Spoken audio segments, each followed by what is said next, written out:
আমরা জানি ঈশ্বর সবার মধ্যে থাকে। তো ঈশ্বর প্রত্যেকটা মানুষের মধ্যে থাকে। তাহলে যখন একটা অপরাধী অপরাধ করে, ঈশ্বর তো সেই মানুষটার মধ্যেও আছে। তাহলে ঈশ্বর কেন ওই অপরাধীটাকে অপরাধ করতে দিল? অপরাধ করার সময় কেন ঈশ্বর ওই অপরাধীটাকে মাথাটাকে ঘুরিয়ে দিতে পারল না? অপরাধীটাকে প্রতিরোধ করতে পারল না? এবার ভালো করে বিষয়টা বুঝো। ঈশ্বর হচ্ছে শক্তি, ঠিক আছে? তোমার ঘরে যেরকমভাবে বিদ্যুৎ চলে, ইলেকট্রিক, সেই বিদ্যুতের প্লাগের মধ্যে তোমার ঘরে বিদ্যুতে জ্বলছে হচ্ছে টিউবলাইট, ঠিক আছে? তো এবার ওই বিদ্যুতের প্লাগে তুমি যদি হিটার লাগাও, হিটারের সুইচ লাগাও, প্লাগ, তাহলে কি হবে? গোটা ঘরটা জ্বলে যাবে।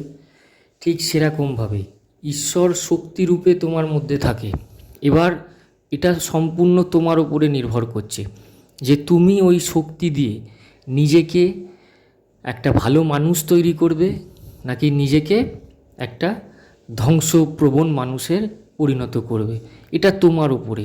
এই যে ফটোতে দেখতে পাচ্ছ, এই ফটোটা, এই চিত্রটা তারই প্রমাণ।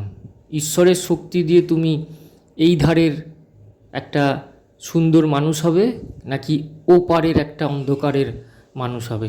শক্তি সর্বময়। ঠিক যেরকমভাবে তোমার চোখ আছে, ঈশ্বর শক্তি দিয়েছে, চোখ দিয়ে তুমি দেখছো। এবার চোখ দিয়ে যদি তুমি ভুল দৃশ্য দেখো, তাহলে তুমি সেরাম পথেই চালিত হবে। ঈশ্বর তোমায় দু হাত দিয়েছেন এবং এই দু হাতে শক্তি দিয়েছেন। এবার এই দু হাতটা তোমার নিয়ন্ত্রণে, শক্তিটা ঈশ্বরের। তাই এই দু হাত দিয়ে তুমি যদি ব্যায়াম করো, তাহলে তোমার শরীর তৈরি হবে। এই দু হাত দিয়ে যদি তুমি কারোর গলা টিপে ধরো, তাহলে সে মারা যাবে। এই শক্তিটা যদি শরীর থেকে বেরিয়ে যায়, তাহলে তুমি মারা যাও, তোমার মৃত্যু ঘটে। ঠিক যেরকম বিদ্যুৎ চলে গেলে সব অন্ধকার হয়ে যায়। তাই জন্য বলা হয় প্রত্যেকটা মানুষের মধ্যে ঈশ্বর আছে, মানে শক্তিরূপে ঈশ্বর রয়েছে। এবার সম্পূর্ণ মানুষটার উপরে যে সে ওই শক্তিটা দিয়ে কি করবে, কিছু গড়ে তুলবে না কিছু ধ্বংস করবে, সেটা সম্পূর্ণ ওই মানুষটার উপরে নির্ভর করছে। যখনই তুমি কোনো অন্যায় কাজ করতে যাও, তোমার ভেতর থেকে একটা শব্দ আসে না যে না এটা করিস না, এটা ভুল?